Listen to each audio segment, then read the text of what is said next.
आज के कोचिंग संस्थानों ने गुणवत्तापूर्ण शिक्षा को हर नागरिक के मौलिक अधिकार से एक विशेष अधिकार बना दिया है। चिंतित माता पिता की नजरों में ये कोचिंग संस्थान पैसा छापने की मशीन बन गए हैं, जो छात्रों और अभिभावकों की असुरक्षाओं पर गिद्ध दृष्टि लगाए हुए हैं।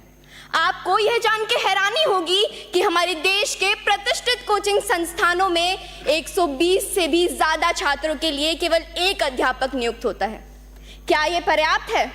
साथियों, याद रखिए, संघर्षों के साए में इतिहास हमारा पलता है। जिस और जवानी चलती है उस और जमाना चलता है।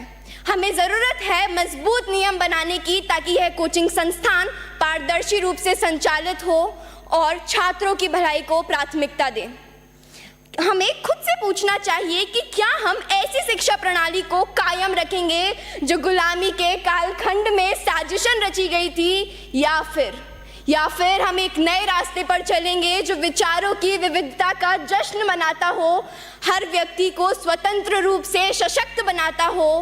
अंत में मैं बस यही कहना चाहूंगी कि वसुधा का नेता कौन हुआ, भूखंड विजेता कौन हुआ, अतुलित यशक्रेता कौन हुआ, नवधर्म प्रणेता कौन हुआ, जिसने न कभी आराम किया, विघ्नों में रहकर काम